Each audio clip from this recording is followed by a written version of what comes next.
Hey everyone, welcome to the Zone Defense Podcast. Be sure to follow us on Spotify at Zone Defense Podcast, Twitter at Zone Defense Pod, and subscribe to our YouTube channel at Zone Defense Podcast, and click the bell to get post notifications. Joining me again for today's episode is Roman. What's going on, man? I'm good, Chris. We've been on a roll with these deep dives, and this is our first one after the opt-out deadline.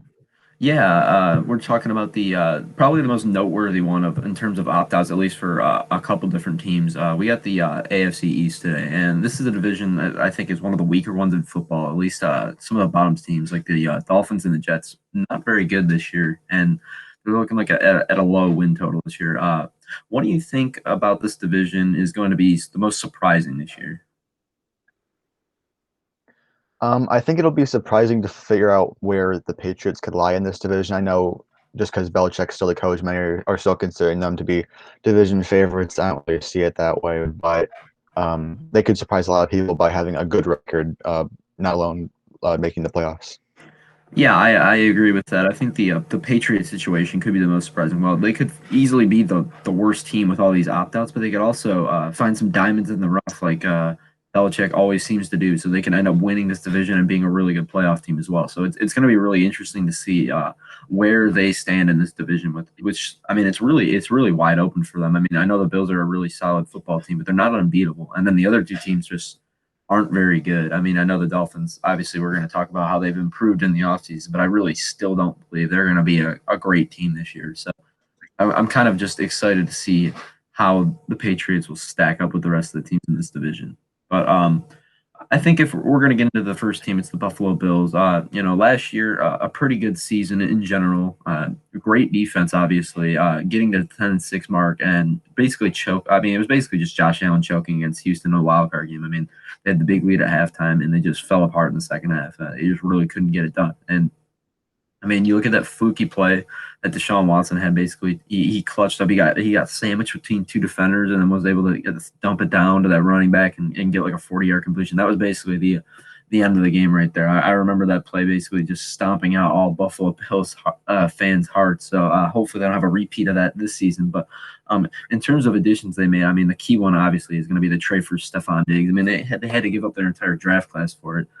So it's kind of a big deal. I mean, Diggs is a great receiver, but they sacrificed a lot. So he's going to get the ball a lot. And if he does, I mean, Josh Allen should have a little bit more success this year than he did last year. But also joining the team is Mario Addison, a pretty good edge rusher. They got Vernon Butler and Quentin Jefferson at defensive tackle, Josh Norman, corner, A.J. Klein, pretty good coverage linebacker, and then Brian Winters, the offensive guard.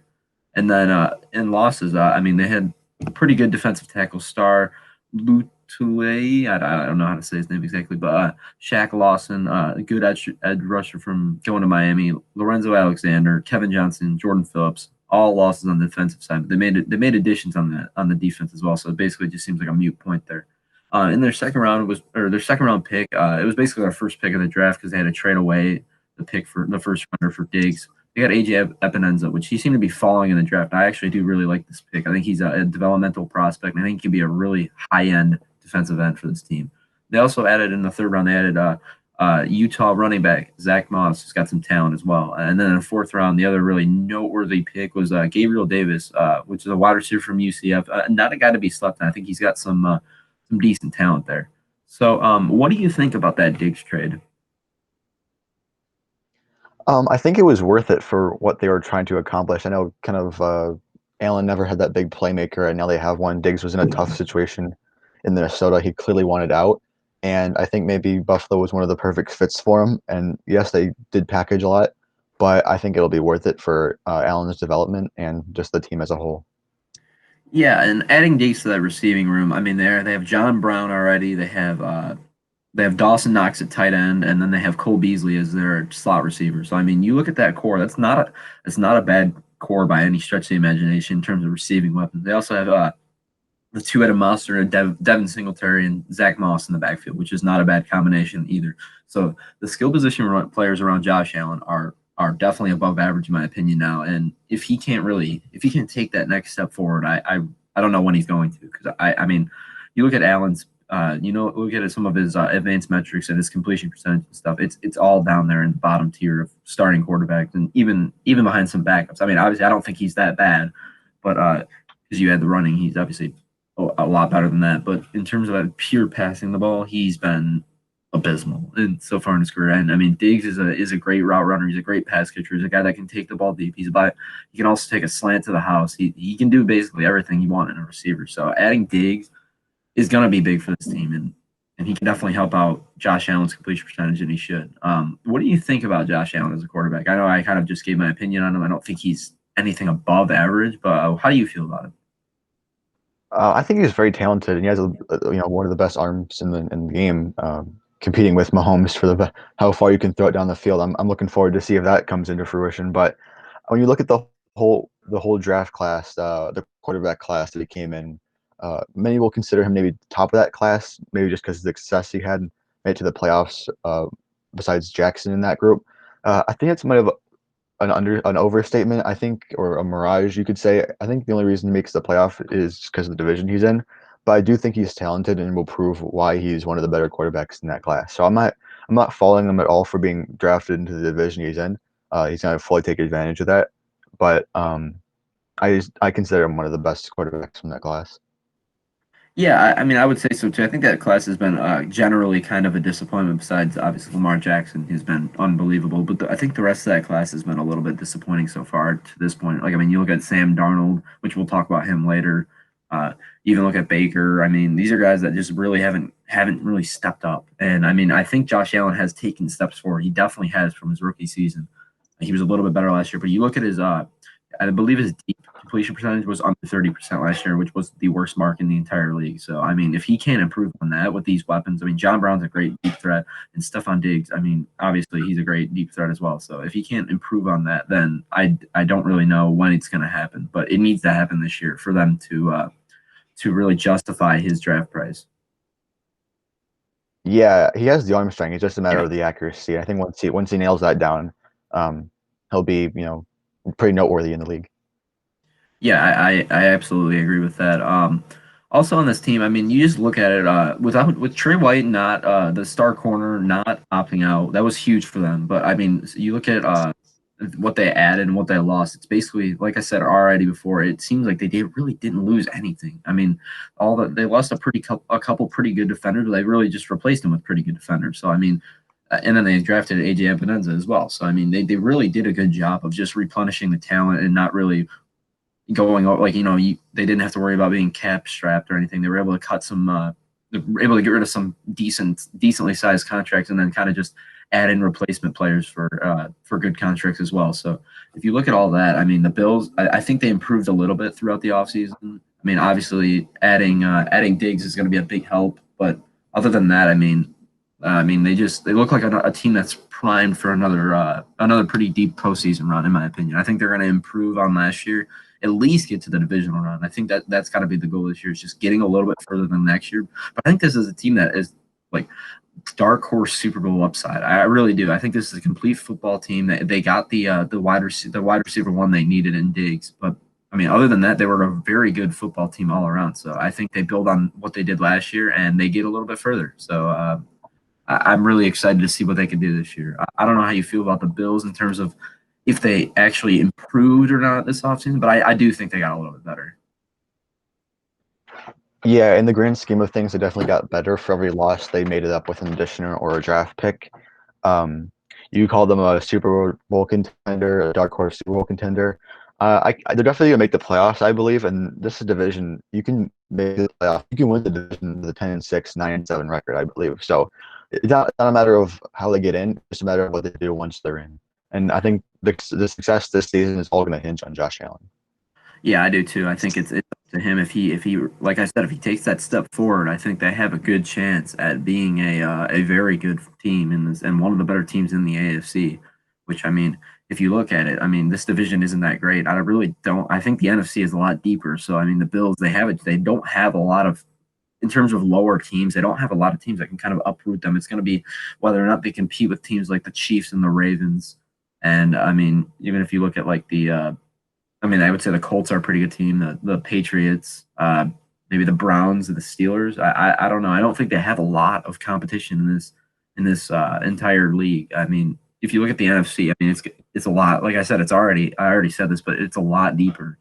And so I think the Bills they have a now that they're in the AFC. I mean, I think they really could just go on a run. I mean, I really see it. I think they have 4 games against the Dolphins and the Jets in totality, and I mean those should be 4 wins for them. I mean, you look at it, and Yeah, yeah, they played a lot of those AFC playoff teams in the regular season last year, so they kind of proved how good they were throughout the right. regular season. Just couldn't finish it off in the playoffs. But with the new additions, obviously Allen's going to improve. The only one of my only concerns really is the running back group. It's kind of a second year Singletary now taking a lead role. They haven't really have a proven workhorse yet. So if they can, add a good run game along with what they have on the outside, I think they'll be able to compete even more. Yeah, I mean, if you look at Singletary and Zach Moss, I really think this is going to be a timeshare between these two. I mean, Moss is going to take out that he's going to take on that Frank Gore rule. He's going to be more of like the thunder to Devin Singletary's lightning, but he's also a better pass catcher than Devin Singletary. I mean, Singletary did a pretty decent job. I mean, it wasn't super efficient, but I felt like he did a pretty decent job being a guy that Josh Allen could dump it down to every once in a while. I mean, I know Josh Allen has one of the lowest check down rates in the entire league, but when he did, I mean, I felt like Singletary did a pretty good job with what he was asked to do. I think he takes a step forward this year as a running back. I think he's a pretty talented player. He's very elusive. I know he doesn't have that high end speed. He's not really a bigger running back, so he's not going to be that workhorse back that I think a lot of people expected, or not expecting, but think he could be. I don't think he's that. I think he's a guy that's going to take on 175, 200 carries and another 40 receptions. He's going to do a pretty good job with that. He was very efficient last year, one of the more efficient running backs in the league, and there's a good reason for it. He's got a lot of shake and bake. He does have some sneaky speed. I know it's like I said, it's not top end speed, but he's got that quickness. He's got that quick burst, and that's really what they need from their. I would say he's still their starting running back. I mean, Zach Moss is going to play, and he's going to do work. I mean, I think Moss is a pretty decent player as well, and a good complement to Singletary's. What Singletary does well. So I mean, I think both of them together are going to make a pretty good duo and really help out Josh Allen in that terms of that running game. Josh Allen's he's gonna be reckless with the ball in terms of what he does on the ground. He's a guy that he's like Cam Newton if you look at his groundwork. I mean, the guy is very physical. He's gonna take hits. They're gonna be designed runs for him. He's gonna scramble. I mean, this is a guy that I mean that's probably his best attribute of the entire game is his ability to just get out of the pocket and make things happen because he does a very good job of that and he scores a ton of touchdowns in that regard. So I think this rushing attack is going to be a pretty solid one, especially because I think their offensive line it's not an elite unit, it's a pretty good unit, and they also added Brian Winters, which is a decent guard. I mean, I'm not sure if he's going to start yet, but he's gonna play a role in that team. So I mean, if you look at all that as a whole, I think this offense should be pretty good. Yeah, I definitely agree. So, do you want to get into the fantasy picks? I actually kind of want to go first for this one. Yeah, go ahead, man. I'm going to touch on Zach Moss again. He's my pick. Like you said, it'll probably be more of a timeshare, but they kind of said like coach talk. I don't know how much you can trust, but from what I've heard, they're pretty much going to give him most of the goal line work, and he's going to play kind of what a Frank Gore role from last year. The only reason I think he'll get a pretty good workload and be viable for the season is it like why would the Buffalo Bills draft a running back in their third round if they didn't think Singletary could handle it? So I think Moss is going to come in and take a lot of work from Singletary. And when you consider where they're going in drafts, Singletary is going like 5th, 6th round. Moss is going very late in rounds. So if you want some upside, definitely go with Moss in the later rounds. Yeah, and it's kind of why I would like to avoid Devin Singletary this year in fantasy football. I mean, I do like him as a player a lot, but I think he's going to struggle, and I think he has about no upside this year. I mean, I think his ceiling is basically where he's drafted right now, and I really don't think he's got a lot of upside. Whereas Zach Moss is going super late in draft, and if he's able to gain that starting job somehow and do a really good job early in the season, which is very possible. I mean, they invested a third round pick in him. He's got talent. Moss could end up being an RB2. I think right now you're drafting him as just kind of like a depth piece as your running back. So I mean, you're getting him really late. You already kind of declared that as well. You're getting him very late in drafts. I mean, you're drafting him to be maybe your 4th or 5th running back, but he definitely has some upside there, in my opinion. I think he could end up taking over the main workload. It's very possible. I think Singletary is the more likely one to retain the starting job, but I think Moss, with his goal line, and he's a pretty good pass catcher as well. I think he has you can put him in as a flex option if you really need him to, if things kind of go how I expect them to. Yeah, Singletary was a nice free agent pickup during the season last year, and even then you had to like pick and choose what weeks to start him. Yep. And now you're going to actually draft him with a pretty good pick, an early pick. I don't know if I want to give up that draft capital for him. Yeah, I'm not really interested in taking him in that round. That's just going to be a guy I definitely avoid. Almost a guy I put on my do not draft board. But I mean, he's going late enough to where if you kind of go running back or if you go wide receiver early and you really need like an RB2, he's not a terrible option for that. That'd be like the only reason I would actually draft Singletary in any format. But I'll get into my guy. It's Stephon Diggs for me. I mean, Diggs, it's not a guy that is super exciting to me this year. I know we said he's in an improved situation, but I mean, you go from a team that had a low passing volume in the Minnesota Vikings, and I mean, he was really streaky, and I mean, he had his weeks where he was awesome. He had his weeks where he was absolutely non-existent. I think you're going to see a little bit more consistency, but I think you're gonna miss out on some of those higher end games with the Bills. And he's going to get more targets, but it's Josh Allen targets versus Kirk Cousins targets. I mean, and he had 95 or 96 targets last year, and I mean, they were very. I mean, he had a pretty high catch rate for Diggs. I mean, the kind of receiver Diggs is at least, he had a pretty high catch rate, but if you look at a guy like Josh Allen, he's going to target him a little bit more, in my opinion. I mean, it's still a low passing volume team, but I think that you don't invest that much to not target Diggs. So he's going to see a lot of involvement in the offense, and he's going to catch passes. I just don't think he's going to have those high end games that he did while he was on the Vikings throughout the last few years, where you could put him in your lineup, you could expect either 5 or 40 points. He's not going to have that. He's going to be a little more consistent. And he could be a wide receiver too, but I would probably draft him more towards the flex side. I mean, he's going in like the fifth, sixth round of drafts, and I think that's a pretty appropriate price for him. I'm not out on him at that spot, but I'm also not a guy that really wants to draft him as a wide receiver two. I'd love to get him as my wide receiver three, but I think people are going to overdraft him based on name value. I mean, you see the kind of player he is. He's a very talented receiver, and he could have a little bit more upside than I'm expecting if Josh Allen kind of takes a step forward and can hit him on a couple deep balls. But you still have John Brown there. You still have Cole Beasley. I mean, they're both going to be involved. So I think that Diggs is more of that wide receiver two to flex kind of safe option. Not really that a lot of upside out of him, though, in my opinion. Yeah, you're definitely going to draft him as a wide receiver two or flex option, but I'm pretty convinced he can put up wide receiver one numbers. Ooh, And like you said, like you said, there is a name value, but it just depends on whether you pay attention to the league. If you don't know that, there's a crowded wide receiver room, there's plenty of other weapons besides Diggs, you might overdraft him. So as long as you know the situation that's going on in Buffalo, Diggs can be a wide receiver one, but you're not drafting him on draft day as a wide receiver one. yeah, I mean, I think he has a pretty safe floor, in my opinion. He does have a ceiling of wide receiver. I would say very low end wide receiver one for me, maybe a top 10 receiver, top eight at the very most. But I think he is more of that wide receiver two flex option as a safe option. I would definitely say he's not going to be some absolute bust, in my opinion. I think he's a decent option in those mid rounds for you to take. There's some other names that I like more because of their upside, but he fits a role on your team, a guy that should be pretty consistent if things go how I'm kind of projecting him to, because I think he's going to see upwards of 120 targets, and if he does that, he could do some explosive things with it for sure. But let's go ahead and get into the Dolphins. I mean, this is a team that is just completely revamped. I mean, I'm not even going to go into their additions yet. I want to go into their draft picks first because this is where they made their money. I mean, they basically traded away all their talent last year in every single physical role.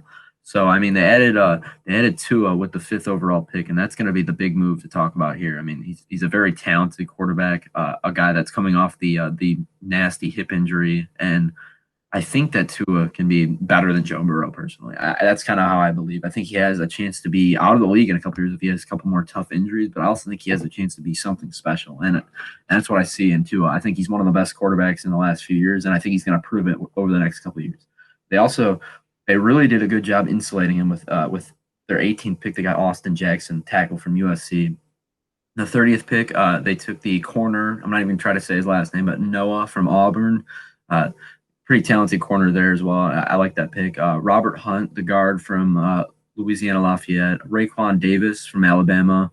And then Brandon Jones from Texas. I mean, you look at that. I mean, they had so many draft picks. I think they're going to hit on a few of these, and I think they did a good job drafting. I like Raekwon Davis in the back of the second round as well. I think that's a low key pickup for them. And then let's go into their subtractions next. I mean, they're very. I mean, they really didn't lose anyone of note in terms of just in the offseason moves. I guess they just lost Allen Hurns and Albert Wilson to opt outs, which and for for fantasy purposes, it's definitely going to make a difference. But for actual real life subtractions, I don't think it's that big of a deal. But In terms of their additions, I mean, you look at some of these signings. I mean, Byron Jones is the big one here. He's an excellent corner, very good signing for them.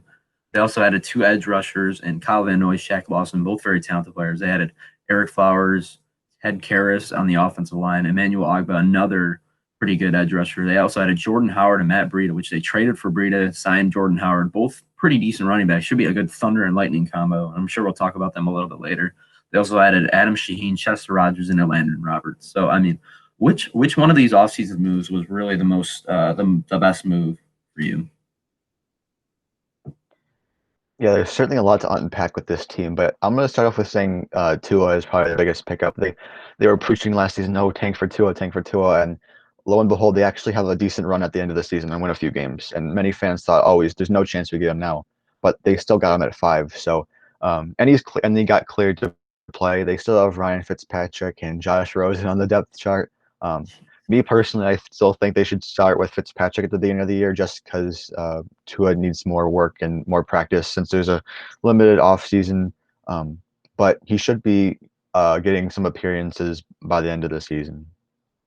Yeah, I agree with that as well. I think I mean I'm really expecting Ryan Fitzpatrick to start the season, but Tua definitely is going to have a chance to compete for that opening day job. I mean, he's a very good quarterback. If he can prove that he's healthy, he may step in on day one. But I do expect I think that the odds of Fitzpatrick are about 80% to start opening week, and he's a quarterback that's proven to where he can start a few games, he'll blow up, and then he'll just kind of fizzle out, and then that's where Tua will take over. And I think Tua is going to have a tough rookie season because I mean you're looking at a lot of these offensive linemen, they're not going to have a lot of chemistry. It's two free agents and Eric Flowers, Ted Karras at center and guard, and then you also have Austin Jackson and Robert Hunt. I mean, none of these guys are going to have much chemistry. So I think it's going to be a tough first year for Tua in terms of just he's going to get a lot of pressure on him. I think he's going to make a couple of really good highlight plays. I mean, he's still got Devontae Parker on the outside, which is an excellent receiver. But other than that, I don't think he's going to have a great statistical season. I don't think this is going to be a team that wins a ton of games, but I think you're going to see a very bright future in the Dolphins organization. And I think they will upset a couple teams because they do have they add a lot of talent. I mean, Byron Jones on the defensive side was definitely their biggest signing there. They pair him with Xavier Howard, and becomes a great duo. And they also added the corner in the first round as well. So I mean, they're trying to set up a very good corner room. And I mean, you look at that's one of the better ones in the league, in my opinion. I mean, you look at Byron Jones. I mean, some people think he's overrated, but I don't. I think he's just a really good shutdown corner. He doesn't make a lot of big plays, but he's more of that just lockdown corner guy that's going to just try to take away your number one option. He's going to do it in this division. I mean, there's not really a lot of good receivers in this division besides Diggs, so he should have a very productive season, in my opinion. I mean, and then like I said before, Xavier Howard, an underrated corner. He also can play a little bit of safety, step back a little bit, and then adding that corner in the first round, who I also think has a lot of talent, made a lot of big plays last year. So I mean, you look at that as a unit. I mean, in the next few years, I think this is going to be one of the better corner and secondary units in the entire league. Yeah, Brian Flores took a page out of Patricia's book and signed almost every Patriot free agent. So that'll definitely help their defense as well. They're certainly stacked on the defensive line. I'm just going to bring it back to Tua a little bit. And if they knew they're going to draft Tua, they had to heavily invest in offensive line, which they did with Jackson and Hunt. I'll pronounce this name for you. It's Noah Igbenogany, the cornerback from Auburn. That was a questionable pick for me. I thought they were actually going to go maybe a Swift or Taylor because that was before they had Howard or Breida, and the running back was also a pressing need for him. But and they had Byron Jones as well. So hopefully they can make something out of him. But I don't think that was the necessary pick at that spot. But to talk about the team as a whole, we got to remember at the beginning of last season they absolutely stunk, and they were getting blown out every week of the year until the end of the season, which they had a little run. I expect them to be a little more consistent throughout the season, not be too bad, not be too great. But they have the opportunity to improve for sure. Yeah, I mean, and you look at this division. This is a division that they could definitely. So maybe everything goes right. Maybe Tua's already a generational player, like I think he will be in a couple of years. This is a team that could actually compete for this division. I'm not saying it's impossible. I'm not saying it, but I'm also not saying it's very likely. But they did add a lot in the offseason. If things go their way, if things bounce right, and maybe the Bills aren't as good as we think. Maybe Diggs is struggling. I really think the Dolphins could step into a role in this division to where they actually compete and they surprise some teams. I mean, they do get 2 games against the Jets. They're going to get some of the bottom feeders in the other division as well because they finished in finishing last year. So I mean, they're going to get some of the worst teams in the other divisions. They're going to have some chances to win football games, and if they can surprise a couple of good teams, I could see this team finishing 7-9, 8-8, and kind of being in the hunt mix of fantasy, or in terms of why did I say fantasy? In terms of the actual regular season. I mean, they could really compete for this division and make it interesting as the third best team, in my opinion, in this division. Because I think the Jets are trash, but I think the Patriots, they have so many opt outs. I mean, maybe they could fit into that second team role as well. It's very possible. But adding Matt Breida is kind of another subject I want to touch on because I've heard some coach speak. Maybe it's just kind of addressing the addition. He may start for them, and if he is the starter, I mean, I would be a little bit more excited about this offense in terms of fantasy, both in fantasy and in real life. I think Matt Breida provides. I mean, Jordan Howard's going to have a role as the goal line back, but Breida is that home run threat. The guy that, I mean, he's the fastest running back in the league by definition. I mean, the guy has awesome top end speed, and he's also pretty elusive as well. I think Breida is a talented back, and that was an underrated pickup for them in the offseason as a trade option. They didn't have to give up a lot to get him, and I mean, for the Niners, it didn't really matter as well because they have like 15 running backs there. But for the Dolphins, I think this is a bigger pickup than people are really realizing. Yeah, they definitely needed to address running back for sure after they traded away Drake, and they didn't really have anyone left. So they got Howard, which is a decent pickup, and then Breida is probably they're going to be their starter. We were talking about this yesterday.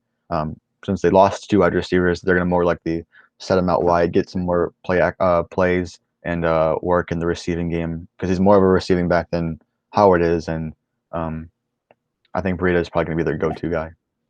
Yeah, that's kind of how I see it as well. I think he's going to get a lot of that third down role, and they'll probably split time in the first and second down. I think Breida is going to get some of those carries. He's gonna be a home run threat from basically everyone. I mean, that's what he was in San Fran. He was very efficient. I think he's going to have a higher work. I think he's going to see upwards of 150 carries, but I also think Jordan Howard will probably see around 150 to 200. So it's going to be a split backfield, and it's a good thunder and lightning approach to this. I think that's going to help out whoever's the quarterback out there. I mean, you look at some of these opt-outs at receiver. I mean, Allen Hurns, Albert Wilson, neither one is – I'm not calling either one a wide receiver one, but Hurns was pretty good last year for Fitzpatrick as the second receiver when Preston Williams went out, which who knows if he's even healthy. I mean, he's coming off an ACL injury. I've heard some conflicting reports on whether or not he's actually going to be ready for the season, but it's basically just – I mean, Albert Wilson's gone. That's basically their number one slot receiver. It's basically just Devontae Parker. I know they have Jakeem Grant as well. Maybe he steps into a bigger role, but – Devontae Parker is the guy that I really think. Before I wasn't exactly. I mean, Drew loves Devontae Parker. I know he's not on today, but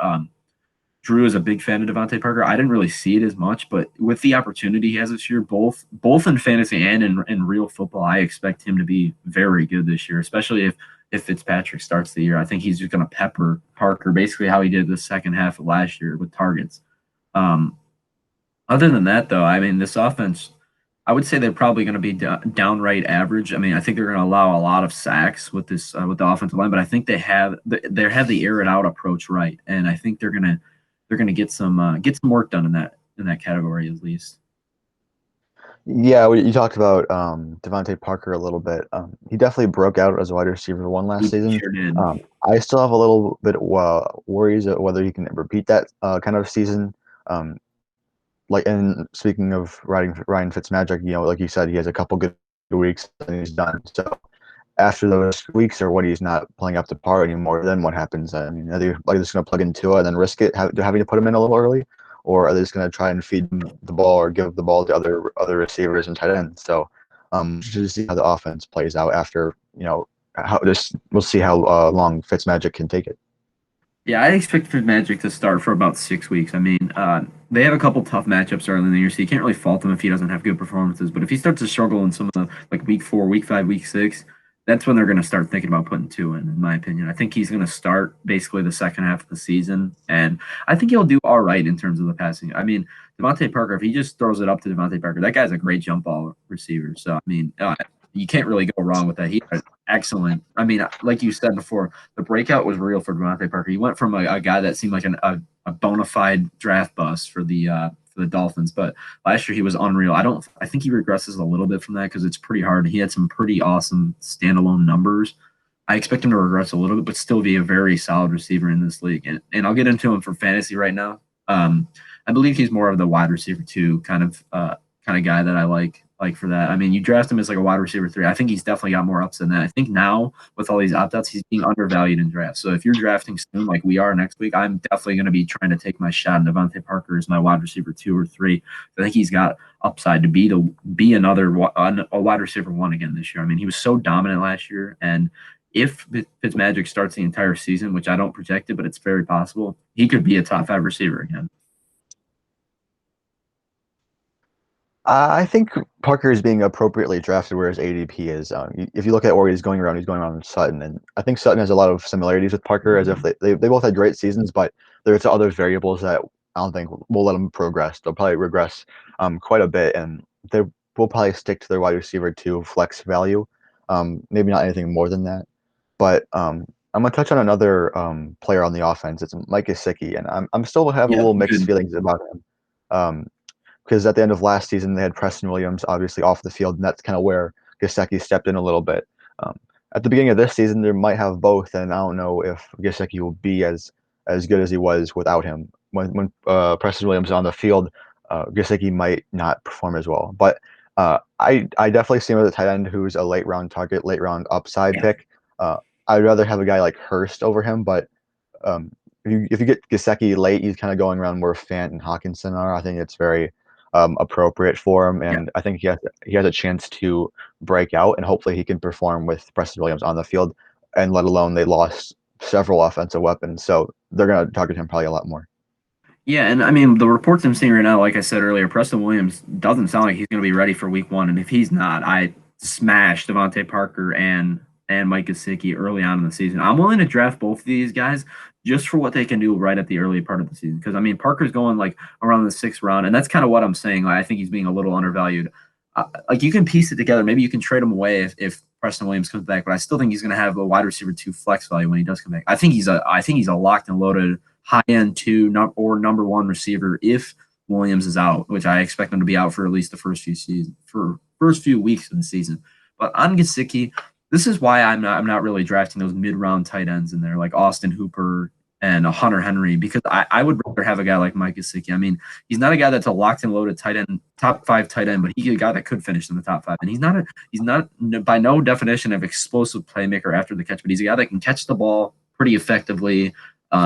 He's got a decently high yards per target and yards per reception in terms of just air yards, but like I said, not a guy he's not gonna George Kittle it after the catch, but he's gonna be able to catch the football, and that's kind of what they need at this point right now. A guy that can be a safety blanket for whoever the quarterback is, and I think even when Tua comes back, Gesicki's gonna be a guy he looks for. He's a guy that gets open. He's a pretty good possession tight end. So I think Gesicki, you take your shot on him late in drafts. And it's one of the guys I like late in the drafts. I mean, I do agree that Hayden Hurst, and I mean, I think even Jonnu Smith for me is one of my favorite late round tight ends. But Gesicki's another guy that I'm definitely willing to take my shot on if those other guys get drafted before him. And you may have a top 5 tight end in there for sure. I really like the pick this week. We kind of just forgot to mention him. Yeah, I don't really like to lock myself into a plan going into the draft, but I'm pretty much all in on drafting Hayden Hurst, and if he's gone, Gesicki would probably be my next man up. Yeah, I'm absolutely fine with that as well. You got to stay water in your fantasy draft. Maybe if a guy, one of those earlier tight ends, keeps falling, you take him. But I honestly like Gesicki more than Hunter Henry, Evan Ingram, and Austin Hooper. Those mid round, even a guy like Tyler Higbee. I like him more than all 3 of those options personally. I think Gesicki Same here. is more of a Gesicki and Hurst are more top 10, more locked into a top 10 spot for me than those 3 names are, because I think they all have significant question marks. I think the breakout could happen for Gesicki. I think it's at least a 50-50 shot whether or not he could be a top 7 tight end personally in fantasy. Yeah, he's going to be featured a lot in that offense, so you can only be hopeful for him. Yeah, definitely what I'm expecting there. But yeah, on the Dolphins, I mean, it should be a fun season. I'm excited to see how it turns out for Tua, the rest of the defensive weapons. I mean, even the guys they added offensively. I mean, there's a lot of different weapons here to like. And I guess before we move on, I actually do want to address Matt Breida's fantasy value. I think he's a guy you can draft very late in draft. Even Jordan Howard. These are both guys you can get pretty late in drafts, maybe in the late single-digit rounds, maybe 9th round, but also maybe they fall all the way to maybe the 11th, 12th round. And if they're doing that, you need to draft them because these are both guys that can provide excellent running back depth. I think Jordan Howard is a safe flex option. I think he'll finish inside the top 35 no matter what. But I think Breida, while being a little more risky, I think Breida could be a running back too. I mean, if what they're saying comes to fruition, he's a talented running back. If he's getting 15 touches a game, he's locked and loaded into a back end, at least back end running back 2 spot. If he's getting 15 touches a week, which I could definitely see, 10 rushes, 5 receptions. If he's getting that, he's efficient enough to where that's going to give him running back 2 value. And this is a guy you're drafting very late with upside. So it's one of the guys that I think is getting slept on in terms of the experts, because I listen to a lot of different podcasts. No one really is talking about Matt Breida, but this is a guy I want to talk about. So I think he has sneaky upside personally. Yeah, last time I checked, Breida and Howard literally go back to back in drafts, so they're so similar in terms of ADP. But I agree, Breida will probably be the lead back, and he'll be much more valuable in a PPR league than a standard, I believe. But Yeah. If you're going to take one of these running backs, it should be Breida. Yeah, I would say, kind of banking off what you just said, I think Howard would be my locked-in pick for this backfield in a standard league. But if you're in a half PPR and PPR, I'm taking Matt Breida for sure, because I think Howard's not going to catch any passes. He'll probably give you about 8 to 12 points a week, whereas Breida could probably give you somewhere from 6 to 15 points a week. So I think I'd rather have the more upside from Breida in those other 2 formats besides standard. Right. I think Howard will get more touchdowns, but I think Breida will get more receptions and plays and on the field. Yeah, that's kind of how I feel about the situation as well. And so let's go ahead and get in. Let's address the New England Patriots, which is you have to do a lot of addressing with them because they have so many opt outs. And let's start there for them as well. I know I'm going a little unconventional here, but they really didn't add much besides one name that I would obviously we're going to talk about in depth. But so starting with their opt outs, man. I mean, Brandon Bolden, Marcus Cannon, Patrick Chung, Dante Hightower, Marquise Lee, Danny Vital, Matt Lacoste, Najee Torin. I mean, that ends the list right there, but that is a lot of names, man. I mean, you look at Dante Hightower, Patrick Chung, these are mainstays in that great defense. Marcus Cannon, also no slouch at defensive or offensive tackle as well. These are 3 names that are impact players for this team that are now no longer on the team. So you even look at that before even getting into their free agent losses, which there's a ton of those as well. This is a team that needs to replenish talent. And I mean, if anyone's going to do it, Bill Belichick's going to. He's going to find diamonds in the rough in terms of the undrafted free agent variety or just free agents in general that haven't been signed. He's going to find some options for them to fill in, and that's why I think this team will still be all right. But look at those opt-outs, man. That's ridiculous. I can't believe how many big names they're losing there. They also lost, obviously, the GOAT, Tom Brady, is now on Tampa Bay. That's a crazy move as well. Kyle Van Noy, Jamie Collins, Landon Roberts, Danny Shelton, Ted Karras, Duron Harmon, Stephen Gostkowski, and Rob Gronkowski. Gronkowski wasn't on the team last year, really, so that's not really a loss. They actually kind of gained there because they got a pick for him. So, but you just look at all those names, man. I mean, Brady's obviously the key one, but what would be your second biggest offseason loss for this team? I'm just gonna say like all their defensive weapons because I had 3 schools of thought, like 3 phases about the Patriots. So they lost Tom Brady. I'm like, okay, they can still compete. They still have their defense, which they competed last year with their defense. They kept them in a lot of games and got a lot of touchdowns and pick sixes off that defense. Then once all those weapons started leaving in free agency, like Van Noy, Jamie Collins, Sheldon, I was like, oh, I don't know now. I think Belichick is a little tough going with their defense right now, but they still have some key players. And then now with these opt-outs, I just have no idea what they're going to do on defense. Their defense was supposed to be their best part on the team, but now I just really have no idea. Yeah, me either. I mean, let's talk about our additions. There really isn't anything of noteworthy. I'm not even going to really. Adrian Phillips is really the only other big move, but obviously getting Cam Newton was absolutely needed for this team. I mean, Newton, while coming off a tough ankle injury last season, he still has a lot of talent. This is a former MVP winner, Super Bowl runner-up, a guy that's a proven winner, and I think he's actually an upgrade over Tom Brady at this point in his career. I believe maybe Brady does better on Tampa Bay now because he's saturated with a lot of weapons. But in terms of the Patriots, I think Cam Newton is a better option for this team. I mean, this is a team that's going to want to ground and pound the ball.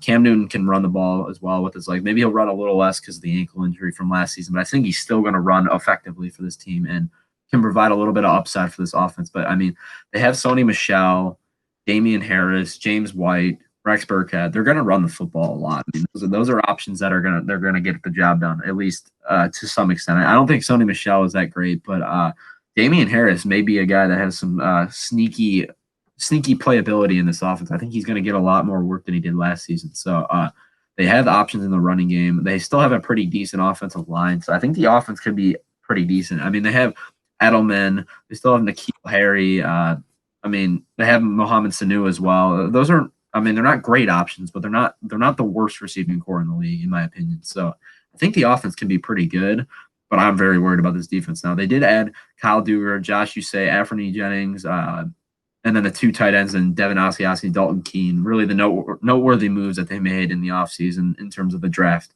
But I don't think that's going to be enough. I think this defense is going to be bad this year, man. Yeah, I'm certainly not. It's tough to be down on the Patriots defense, especially with Bill Belichick in the building. So he can pull out anything at any moment. So um, I expect them to not be as good as last year for sure, but I wouldn't be surprised if they had some stops, had some key plays, help them win the game a couple of weeks in the season.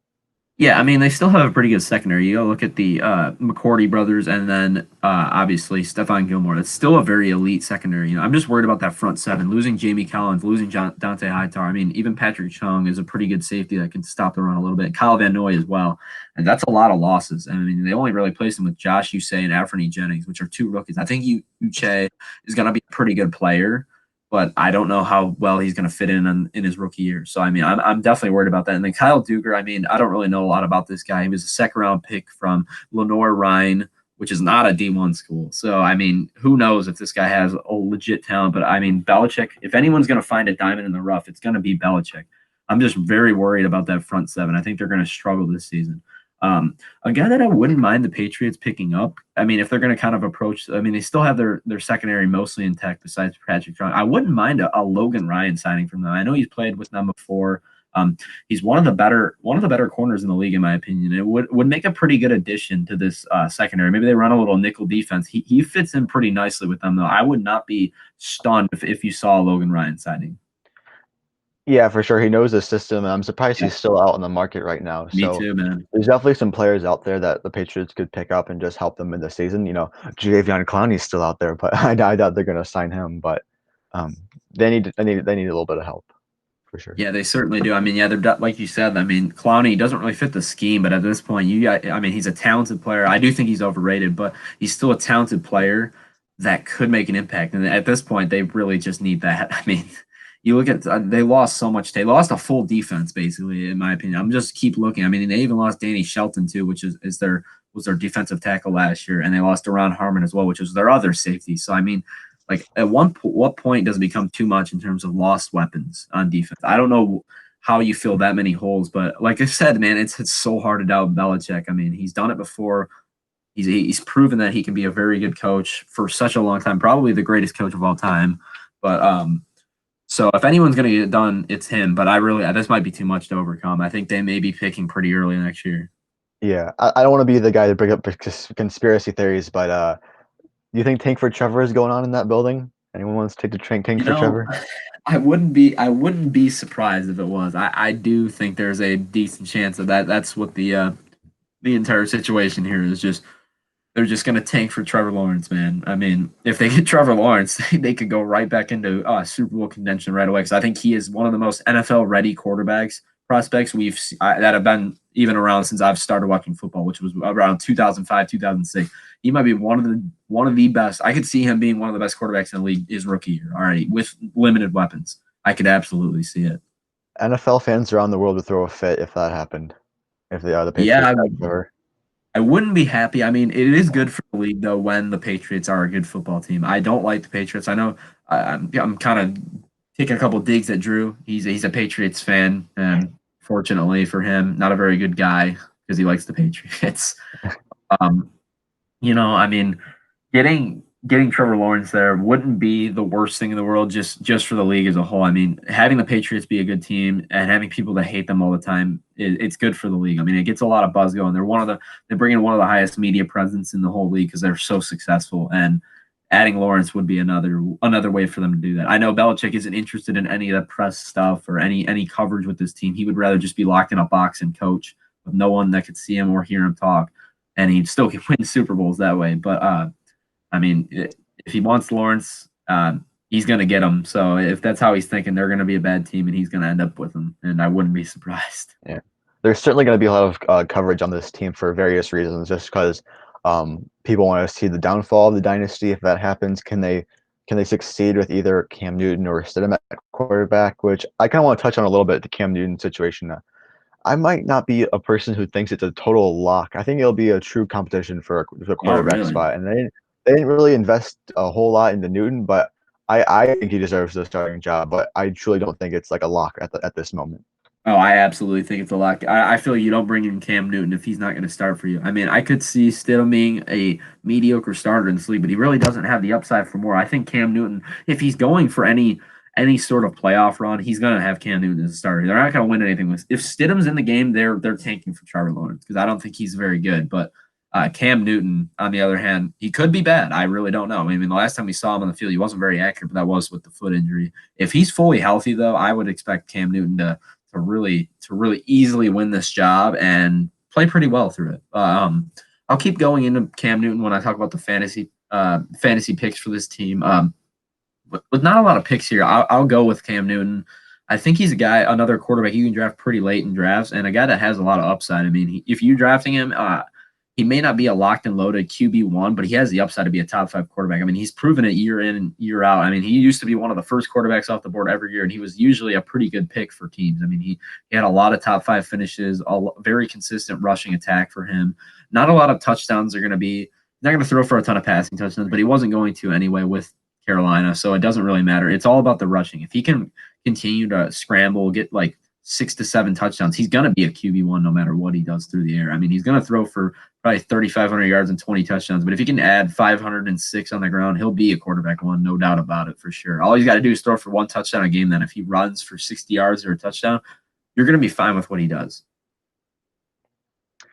Yeah, I definitely agree with that. I just want to kind of clarify what I meant earlier. I definitely think Newton's going to start for this team, but I kind of believe them when they said it'll be an open competition. That's all I mean by that. But Yeah, that's Newton fair. is very hungry, and I think he'll definitely be he'll help this team a lot than what would have happened if they had to sit him or Hoyer or whatever. But my pick would have been Sony Michel, but I don't think he'll be starting the season out healthy. Yeah. And I think the Michel experiment is almost coming to a close. I know many fans are tired of him, and he hasn't been produced to what he was drafted at. So I'm gonna go with James White on this one, who's going mid to late rounds and is still the starting running back on this team. I know they could definitely have guys like Rex Burkhead or Damian Harris kind of step in and help with the load, but James White is probably the number 1 guy right now and can provide some value. I know when they brought in Cam Newton helped McCaffrey in his breakout season by dumping the ball off to him so many times, and I think they're going to dump the ball off to James White as well.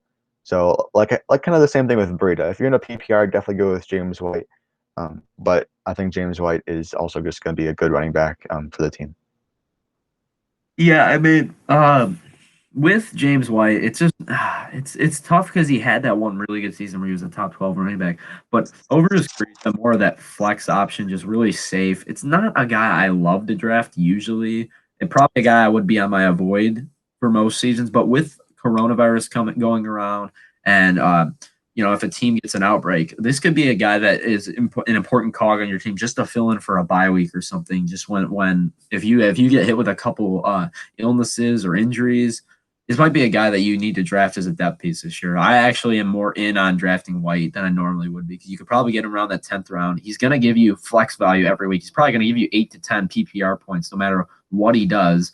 He'll catch 5 balls for 40 yards or whatever. And it's all about if he can get a touchdown, you're going to be pretty happy. If he doesn't, you'll be content with the 9 to 10 points you're going to get from him because you're not expecting big blow up weeks from James White. But a guy that may be more important than usual. Normally, I'd be like, yeah, I don't agree with you at all. This is a bad pick, but not this year. I'm willing to draft him.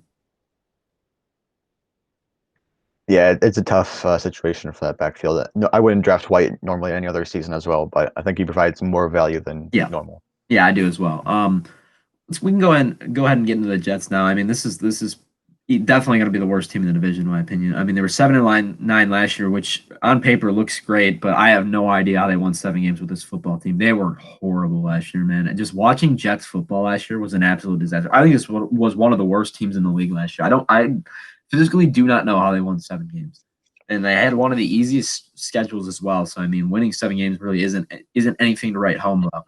But the big move here, before I even get into all the little minutia moves and stuff, go ahead and I mean, you just go ahead and look right at Jamal Adams being traded away for 2 first rounders, which I don't think was a bad trade for them. They did get 2 first rounders. I mean, they need more talent. They need to start building this back up. But losing their best defensive player is going to make this defense horrible. I mean, Adams. I believe I said this in our last episode when we previewed the NFC West and we saw the other side of this. Adams is a great down or in the box safety, a guy that's going to blow up a lot of runs, a guy that's going to force fumbles. He's going to make big hits. They no longer have that. They replaced that with Bradley McDougald, who's not a terrible safety, but I mean it's an obvious downgrade. I mean, Jamal Adams is one of the best safeties in the league. He's no longer on the team anymore. And they also lost Tremaine Johnson, which I mean he was bad last year, so it doesn't really matter. But and Brandon Copeland as well. So I mean this defense is going to be bad again this year. On the offensive side, they lost a lot of their offensive line, which was one of the worst in football last year. So that's really not a loss. But Brandon Shell, Ryan Khalil, Tom Copton, and Brian Winters. I mean, and also Kelvin Beachum. A lot of offensive linemen turnover here, but they did bring in some names there. They also lost Robbie Anderson, which is it's a decent loss. I mean, he was an all right deep threat for this team, and now on Carolina.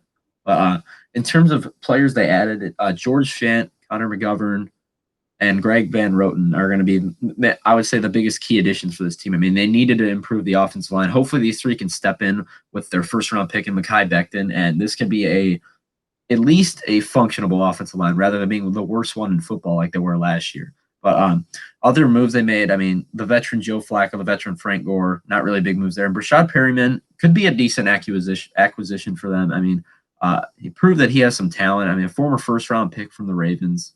The guy's got speed. He proved when everyone else went down, at least for the Bucs last year, that he could do something on the football field. So maybe he builds off that with the Jets this year. And they paired him with another key addition on their on the offense, wide receiver Denzel Mims, which I think this is an excellent pick for them. On a team that isn't very good, Denzel Mims should have time to kind of mature as a football player and get better over the next couple of years. So hopefully he can pan out better than some of these other draft picks they've had lately, because I think he has talent. It's just about whether or not they can recognize it. They also picked up a couple third-round picks, Ashton Davis and Jabari Zuniga. So, I mean, if you look at those two, not really that big of a deal there, in my opinion. I don't really know a lot about either one of those players. So what do you think about their first 2 picks is what I want to go over, Becton and Mims? Yeah, I think they nailed it on the head with both of those picks. I didn't really expect Becton to make it that far, but they hammered it home on that pick, and then they got a steal in Mims, who I thought could have been a late first-round wide receiver for some of those wide receiver needy teams. So the fact that they got 2 solid guys as their first 2 picks, and they're both going to make an impact right away, that's the kind of players they're looking for. Yeah, and I mean, Becton's more of a project as well from Louisville, a guy that I thought, I mean, I think he has a lot of upside. This is a guy that's just a physical, absolute monster. I mean, what is he, 6'6", 350 or something like that? The guy is an absolute beast, and he's going to be good, I think. I think he's going to use his physical traits. I think it's going to take him a year or 2 to mature, kind of like Mims does. I think both of these guys have a chance to be high-end players at their respective positions. So I actually do think this was a pretty good drive for the Jets. After that, maybe one of these. Bryce Hall late is another guy that could pan out. He was pretty good for Virginia last year. I know I don't normally go over the 5th rounders and on these teams. Bryce Hall is the other one that I actually think has a chance to be pretty good. Ashton Davis out of Cal. I mean, I saw him make a couple big plays in a couple different videos, but don't really know a whole lot about him. So I mean, that's a lottery ticket there as well. But there really isn't a lot to talk about with this team, in my opinion. I mean, you have Sam Darnold. They're trying to build an offensive line around him. They added Le'Veon Bell last year, which he was absolutely disappointing and terrible last season. I think that has a little bit to do with the brutality in the offensive line, but I think he also underperformed. So I think that Speaking of losses, we kind of talked about Jamal Adams a little bit, and I actually just realized that we did forget a key miss on the subtraction. CJ Mosley opted out, so that's obviously going to be a big loss for them. And about I just that. made the defense even worse. Yeah, I mean Mosley. They paid him a lot of money, and now I mean, he spent the entire last season injured, and now he is opting out. So this is looking like another bad. I mean, they paid Tremaine Johnson a couple years ago as well. That was a terrible signing, and it looks like C.J. Mosley is more of the same with that. Last year, off season wise, they were horrendous. This year, I think it was a little more measured. They didn't have a lot of money to play with, so they really didn't make any big splashes in free agency. But they also, I mean, they were able.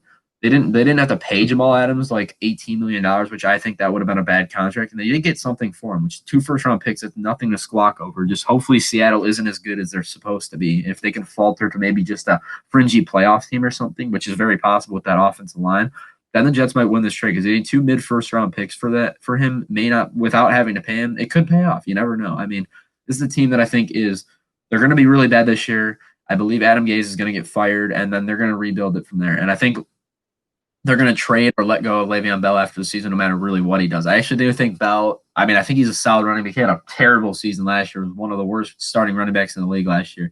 But I think that has something to do with the offensive line and then him being a little banged up throughout the season, despite playing in most games. But I think Bell does bounce back a little bit this year, and I'll get into it a little more when we go over our fantasy talks. We can both touch on Bell because there really isn't much else to talk about in terms of the offensive weapons. But I think he can be pretty good this year. But other than that, this offense is going to be one of the bottom 5, and I think this defense will also be about bottom 10 with their losses. Yeah, I think you definitely touched on something a little bit more major than the adds and subtractions, just the team as a whole and the culture they have. I know the whole Jamal Adams situation kind of brought to light the kind of person Adam Gase was, the kind of coach and leader he was, and I was a little questionable on that coaching hire, and I'm even more questionable on it now. I don't think he'll last there very long, and I think it just goes to show kind of what the Jets have done. It's the story of the Jets for, the past decade or so. They haven't had the best players, kind of had one solid year, and they're definitely going to be the worst team in the division this year. Yeah, I expect this to be one of the worst teams in football this year. I mean, with so many losses, I really just don't see how this team really makes up for it. And I don't think Adam Gase is going to get much out of his players. He's a terrible coach, and I think you were able to see that by some of the things Jamal Adams was saying. He said he's not the future. He's not going to be. He just didn't see him being the right guy to lead them, and I agree with that. I think Adam Gase is the worst coach in football right now, and I think he's going to be gone after this season once they win 4 or 5 games. But other than that, really not a lot to talk about with this team. Let's go ahead and get into our fantasy picks, and you can touch on Bell if you want as well. I'm going to touch on him really quick. I think in a PPR league, Le'Veon Bell being drafted in the 4th, 5th round is an absolute steal. Personally, I think Bell has the not upside, but the ability to catch a workload, kind of like Leonard Fournette did last year, where he gets the ball, he gets a lot of receptions, and he can finishes inside the top 12 for running backs. I think that's a very likely outcome for him this year. I think he's going to be a little bit better, and I do think he's going to be a little bit more efficient. While averaging 3.2 a carry last year was horrible, and he wasn't great in the receiving game. I think he gets more up towards 3.6, 3.7, and has a little more luck in the touchdown department as well. So I think Bell is a pretty safe bet as your RB2, but you probably can draft him as an RB3, and that would be probably best case scenario. Yeah, I think Bell's one of the only fantasy viable players in this team, and he's definitely a safe pick. I'll be kind of actively drafting him, targeting him. It just kind of depends where I fall in that round where Yep. he's going. If I'm early in that round, I'll take him. If I'm late, he probably won't fall back to me. But if he's there, I don't have a problem with it at all. I'll definitely have an improved season than last year. Besides that, there's not really much else that's on the team. I guess you could maybe stream Darnold, but I Not don't interesting. trust him at all. He had one. His best game was against the Cowboys last year, and he had mono, and so it's just a bad situation there. I'll touch on Denzel Mims a little bit. He probably was not going. He's not going to get drafted, I don't think, but definitely keep an eye on him the first couple of weeks of the season, and be the one to pick him up on the waiver wire or whatever you guys do for waivers. But when Mims is a rookie, one of the rookie wide receivers, I'll be keeping an eye on. Probably not going to be drafted, but he could provide some depth when you need him. Yeah. The other receiver I kind of want to talk about is Jamison Crowder because I think in this landscape, kind of a similar player to a James White in terms of receiving department. It's a guy that probably will finish inside the top 30 for wide receivers because he catches a ton of passes. He had a lot of targets last season, and he's very valuable for full PPR league. I mean, this guy is not a guy that you're going to want to start on a regular basis because he has very limited upside, but this guy can catch 8 balls for 70 yards for you on any given week and be pretty good. I mean, They lost Robbie Anderson. They did bring in Denzel Mims, and then Rashad Perriman. I think those three are going to be the main three cogs in this offense. But Crowder's in the slot. I think Darnold's going to fall in love with him a little bit. They don't really have tight ends to throw the ball to as well. So I would expect a pretty decent, substantial target size for Jamison Crowder. If he gets that, he could be flex viable for your team. May even finish inside wide receiver 2 range. I don't want to declare that, but I'm not drafting him anywhere near that either.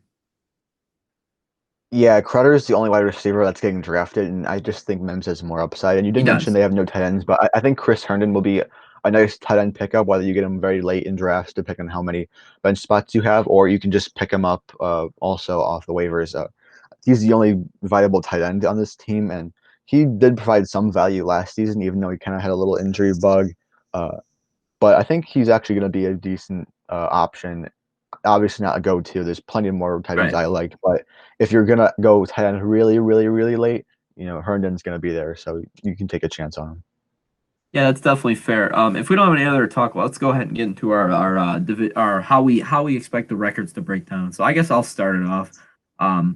Buffalo Bills, I expect them to finish 10-6 as well this year and win the division and maybe get around to that divisional round. I expect them to be a little bit better the next year, but not substantially better. On the Patriots, they'll be my second place team at 8-8. I think they're going to just miss out on the playoffs, maybe to be the last team out.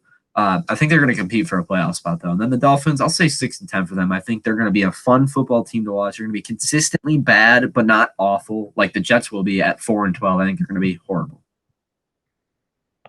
Yeah, I completely agree.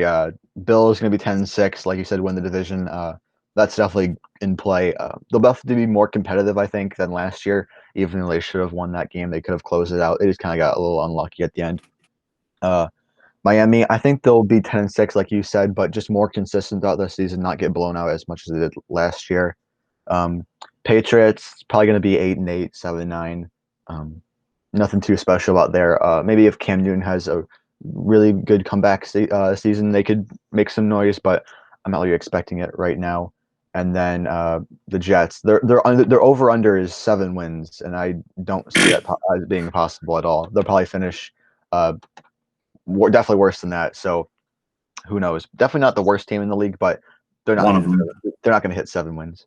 No, I would be stunned if they win 6 football games this year. If I was a betting man right now, I'd put a lot of money on the under for Jets total wins this year. If the line's at 7, I think that's basically free money from Vegas right now. If that's the case. Yeah, it's not really a good team at all. No, they're definitely not. But yeah, that's gonna wrap up this episode of the Zone Defense Podcast. Another good episode of the divisional breakdown. We're through 5 divisions now. We're starting to get through the home stretch. I mean, football's coming back. I'm getting really excited for it. My fantasy football draft is next Thursday, man. Cannot wait. I'm very excited for that to happen. But we're gonna keep going with these divisions. We got the North and AFC North coming next. Should be within the next week or so. But just check us out on all our social media accounts. We've been putting up some polls lately. We're getting a little bit more feedback on those, so I appreciate that a lot. We as Zone Defense Podcast definitely appreciate that for sure. And feel free to continue. Shoot us some questions for the pod. We can answer those right before we even do the divisional breakdowns. We'll do a quick question segment if we get any of those questions, either on the YouTube or any of our social media platforms. So feel free to chime in with any interesting questions or statements you have to make. But again, we appreciate it. We are the Zone Defense Podcast. We'll see you next time. Peace.